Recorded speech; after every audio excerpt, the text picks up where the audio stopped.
জি ঢুকুন দুইটা যান আস্তে আস্তে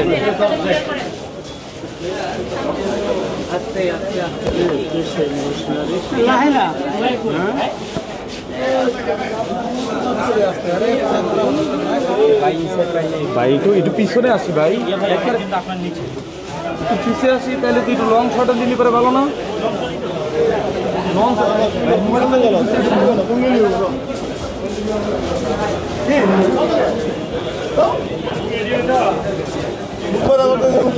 খাইছো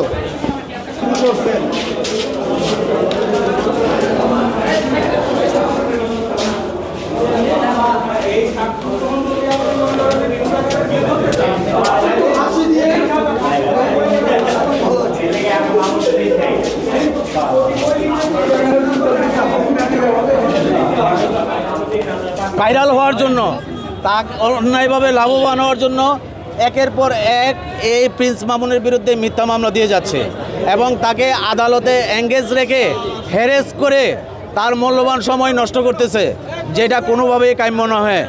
এই প্রতিটা মিথ্যা মামলা দায়ের করেছে। এক এক মামলায় যে মহিলার বয়স হইল 49 উনি আদালতে স্বীকার করেছে, কিন্তু 2023 সালের মামলায় উনি ওনার বয়স মেনশন করেছেন, ওনার বয়স হলো 28 বছর এবং ডাক্তারের কাছে উনি পরিচয় দিয়েছেন ওনার বয়স হলো 28 বছর।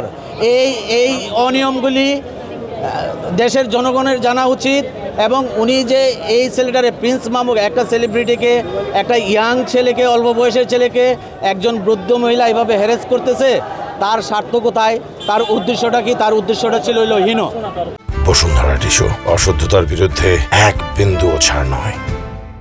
আদালতে লায়লা আজকে তার জবানবন্দি দিয়েছে এবং জবানবন্দি দেওয়ার পর আমরা জেরা করেছি, আমরা তাকে জেরা করেছি, আংশিক জেরা হয়েছে।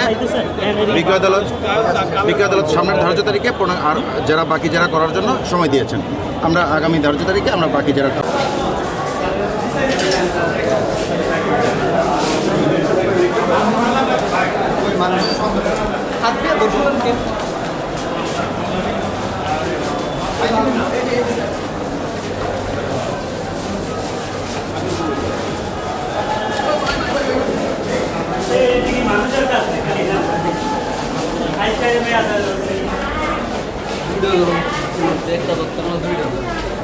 ব্যবস্থা সবার ভালো আছেন তো নাকি?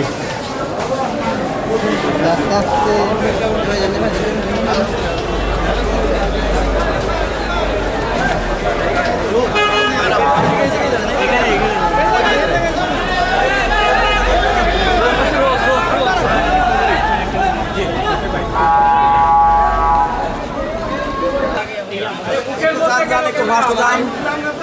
এই সামনে জায়গাটা জায়গা আছে ভাই, আমার ছেলে ঢুকতে আছে পিছে গেলে পিছনে ভাই লড়াই যাও না ফাইজলামি নিতেন।